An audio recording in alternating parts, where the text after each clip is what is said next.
Two bunches of bananas, same store, same day, same shelf. You pick them both up on a Sunday morning. By Wednesday, one bunch is spotted brown, soft at the tips, and smelling like it already turned. The other one looks like you just brought it home. Yellow, firm, no spots, no smell. You could eat it right now. That second bunch has been sitting out for 11 days. Now I want you to sit with that. 11 days. No special container, no gadget from the internet, no product with a label and a price tag on it. The only difference between those two bunches is one simple thing that most folks have never been told. And once you know it, you will never throw away a browning banana again, and you will never lose money to a fruit bowl that turns on you before the week is out. My name is Elmer. My family has farmed the same land in Lancaster County, Pennsylvania for generations. My grandfather farmed it. His father farmed it before him. We did not always have electricity, and for a long time we did not always have a refrigerator. What we had was knowledge about how things work and why, and how to make food last without spending $1 to do it. That knowledge did not come from a course. It did not come from a book. It came from seasons of watching, failing, and figuring it out. Today, I want to share something my grandmother Esther's mother used to do that most modern kitchens have completely forgotten. It is not complicated. It will not take you more than 10 minutes to set up, and it will change the way you think about every piece of fruit you bring into your home from here on out. We are going to go through the full system. 4 steps.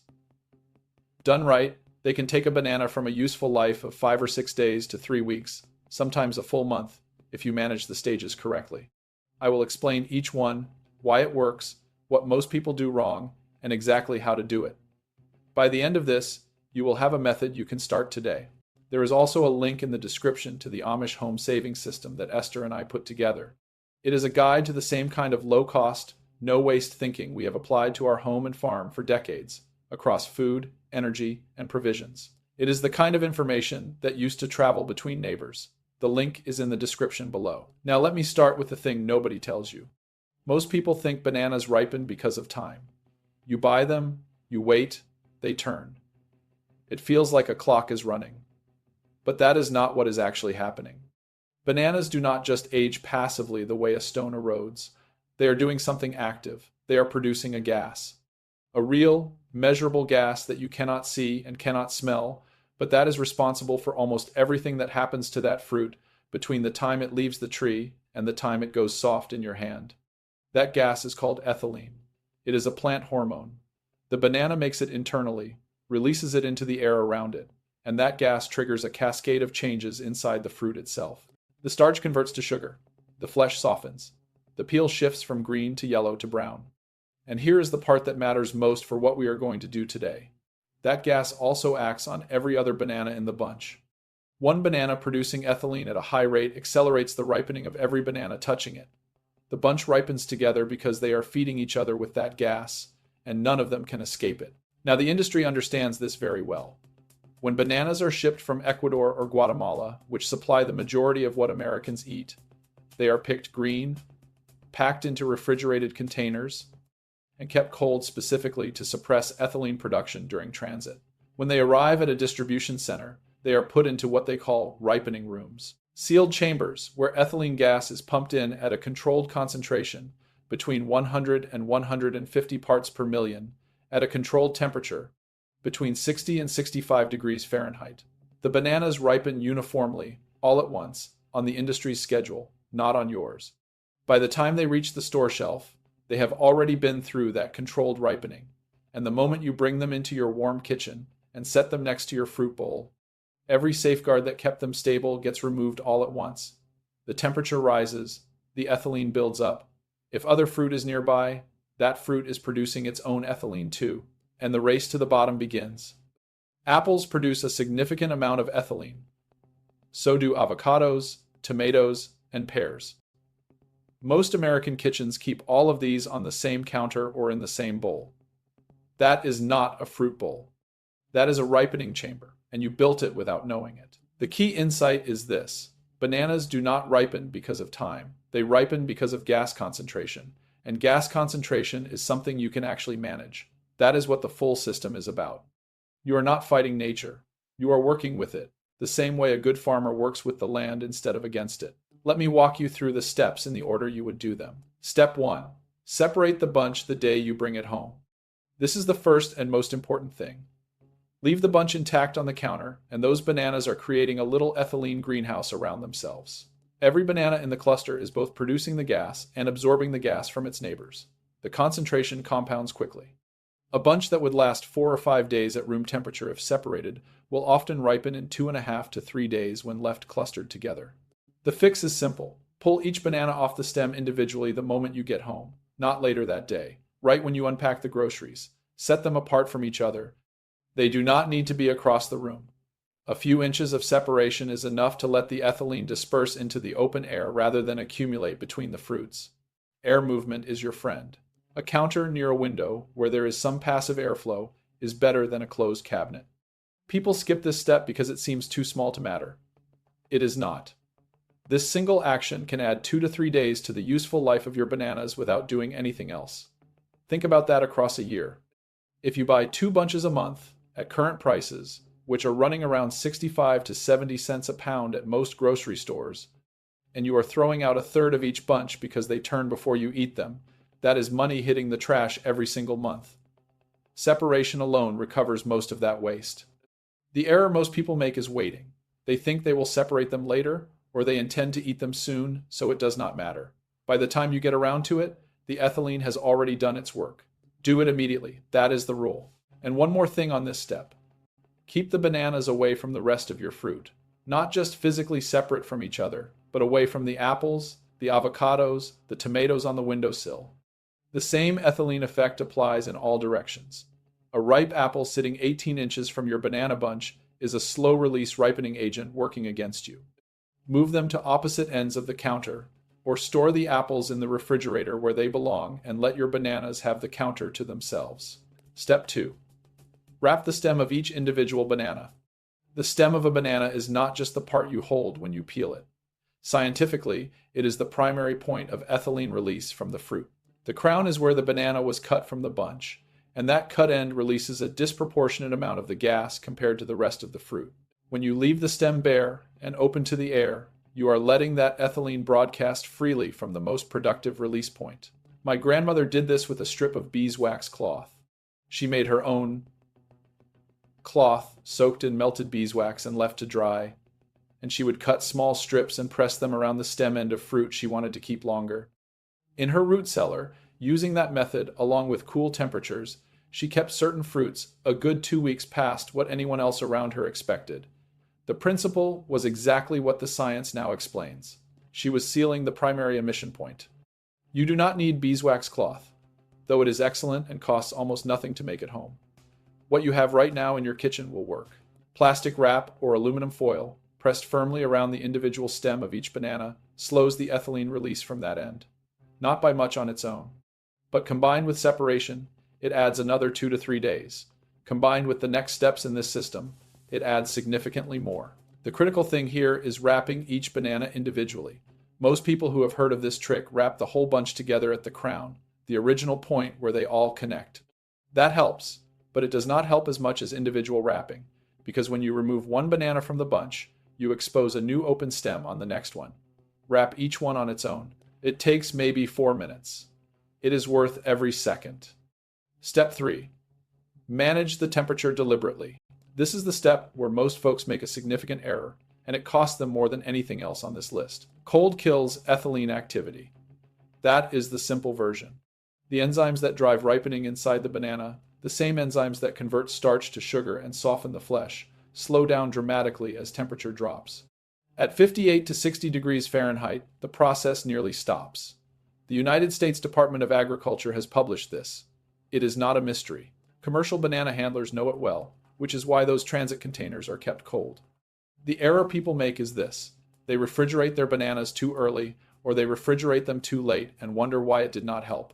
If you put green bananas, or even barely yellow bananas, into a refrigerator below 55 degrees, you interrupt the ripening process in a way that cannot be reversed. The banana stops converting starch and never properly finishes that conversion. When it eventually comes back to room temperature, it does not pick up where it left off. The texture turns mealy, the flavor stays flat and starchy, and the peel blackens from the cold even though the inside never properly ripened. You wasted the banana by saving it too early. The right moment to refrigerate a banana is when it reaches the exact ripeness you want to eat it at. Yellow, maybe with a few small freckles just starting, but firm and sweet. At that precise moment, move it into the refrigerator. The cold air will turn the peel dark brown or even black within a day or two. That looks alarming. It is not. The peel darkens because the cold damages the cell walls of the skin, but the flesh inside, the part you eat, is protected. It will hold at that level of ripeness for another 5 to 7 days. Some people get 7 to 10 if their refrigerator runs close to 58 degrees. That is the window. Let them ripen to the right point on the counter, wrapped and separated, then move them to the refrigerator to hold them there for up to a week. You have now stretched a 5-day banana to 12 to 15 days with 2 very simple changes to how you store it. Now here's the part most people think is the end of the road, but is actually the beginning of the second phase of the system. Step 4. Freeze the ones you cannot finish. And this is the one most modern kitchens do not do, even though it is the most powerful tool you have. When a banana hits a stage where it is too ripe to eat fresh, the peel is deeply spotted, the texture is getting soft, most people throw it away or feel obligated to make banana bread immediately. What almost nobody does is treat that banana as a resource to be banked. Freeze it. Peel it first. That matters. A banana frozen in its peel can last the same amount of time, but the peel fuses to the fruit in the cold and becomes nearly impossible to remove without letting the whole thing thaw first. Peel it, lay it on a small piece of parchment paper on a plate or tray, and put it in the freezer for 2 hours until it is solid. Then transfer it to a sealed freezer bag with the air pressed out. Label it with the date. That banana will hold good quality for up to 3 months, some say longer. Now what do you have? You have a banana that you pulled from the counter when it was at peak ripeness, extended its fresh life by using the refrigerator at exactly the right moment, and then froze the remainder before it passed its window.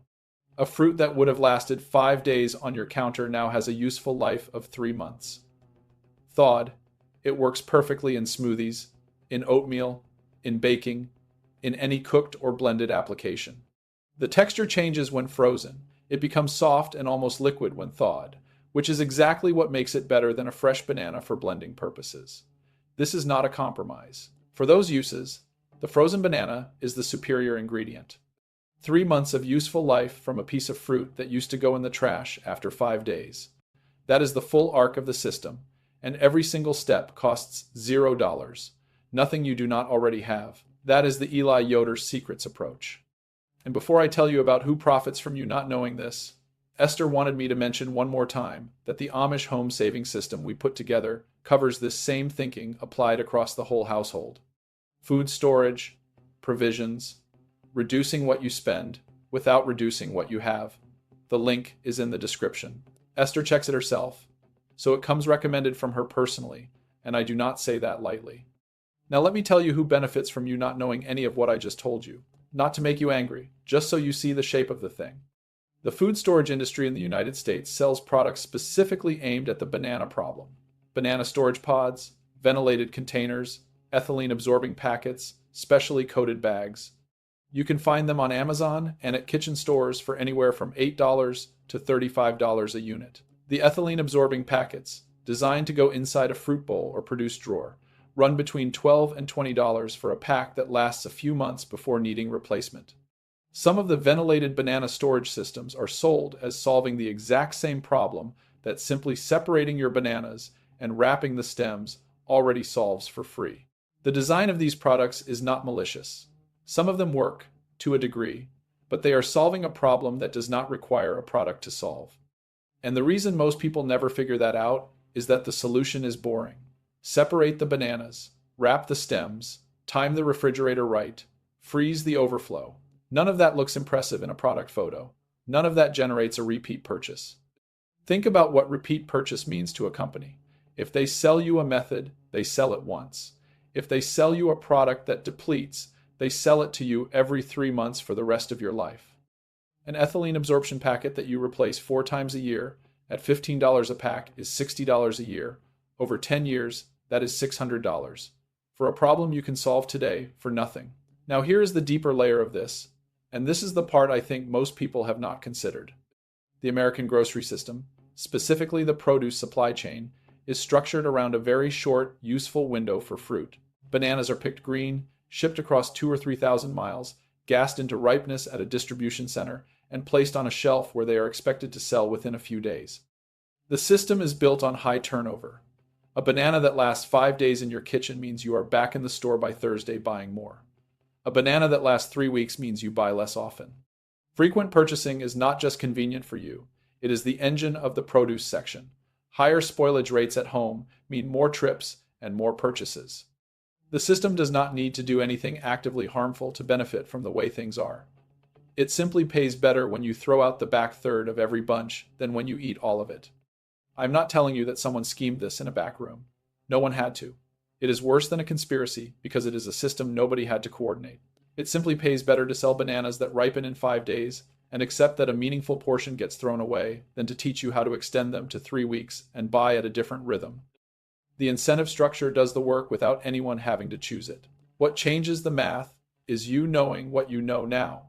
If the average American household buys roughly 2 pounds of bananas a week, which is close to the actual national average at around 65 cents a pound, that is about $68 a year in bananas.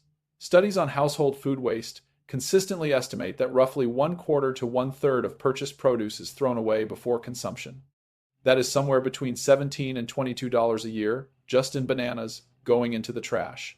That is not a dramatic number by itself, but it compounds. And it is real money for real people who are watching their grocery bills closely. The full system I described today gets you very close to zero banana waste. Separation extends the fresh window. Timed refrigeration adds another week of peak quality. Freezing converts everything that would have been lost into a 3-month supply of smoothie and baking ingredient. The money does not vanish. It just stops flowing out of your kitchen. Esther figured this out not because she read about it.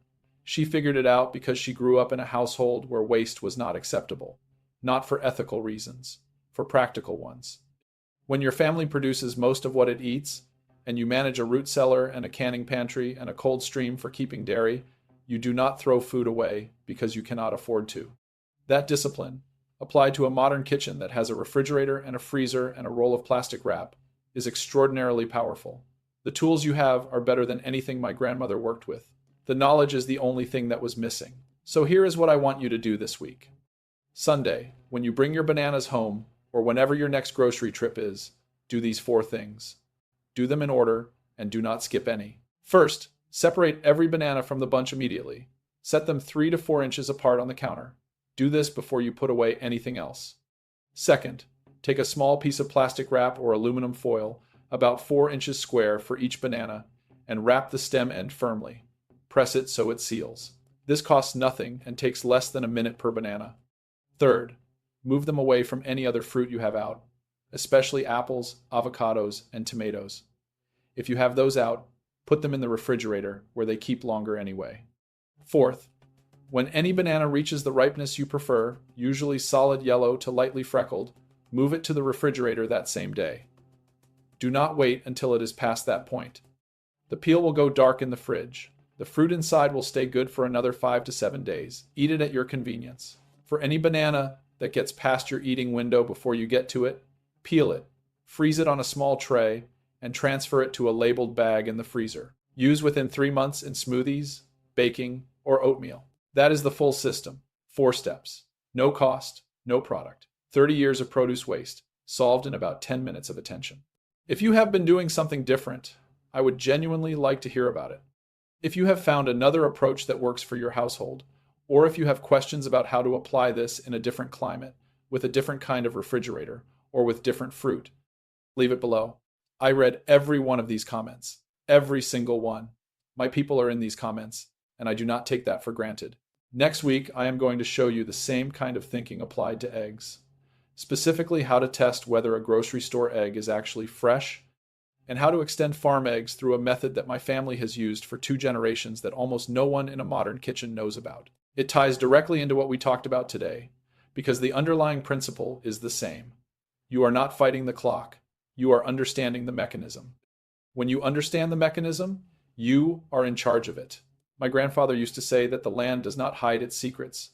It just does not explain them to people who are not paying attention. He meant the soil and the seasons.